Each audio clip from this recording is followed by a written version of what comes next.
And this is the Witch computer, originally known as the Harwell computer, developed in the early days of atomic energy research in the UK.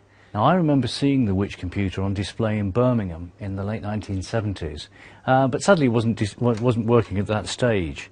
And then for many years the machine was lost. But in 2009, I'm looking through some photographs of a museum store, I found a picture of the original control panel.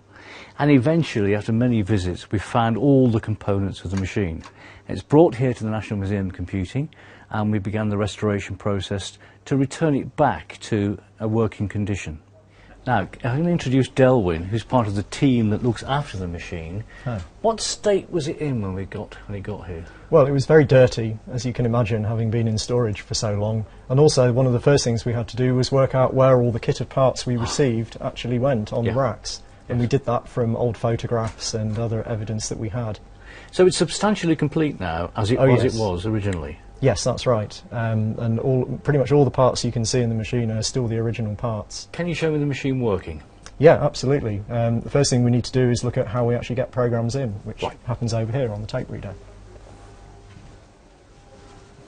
So all the programs are loaded into the computer on paper tape, and someone actually has to punch this paper tape out by hand. Oh, wow.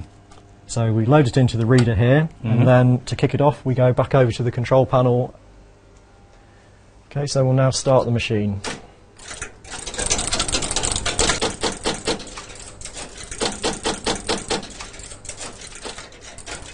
Hi Delwyn, what are we looking at here? Well, what you can see here is the machine is now loading its program into the memory stores. Right. Interesting thing about this computer is it's entirely based on decimal counting, not binary like a normal computer. And you can actually, these devices are called decatrons, and you can actually see directly from them what number they hold. These are all being cleared to 0. Right. So each one of those is a memory location? That's right. So altogether the machine can store 90 numbers. The closest analogy is a man with a pocket calculator. Which goes quite slow. Very slow. However, unlike the man with the pocket calculator, this machine can carry on day and night and it doesn't make mistakes. Absolutely. So Delwyn, what state is the machine in now? Well, our restoration is now complete and we're able now to run programs once again that were written for the machine way back in the 1950s. Really? So this is now the oldest original working digital computer in the world? Yes, that's right.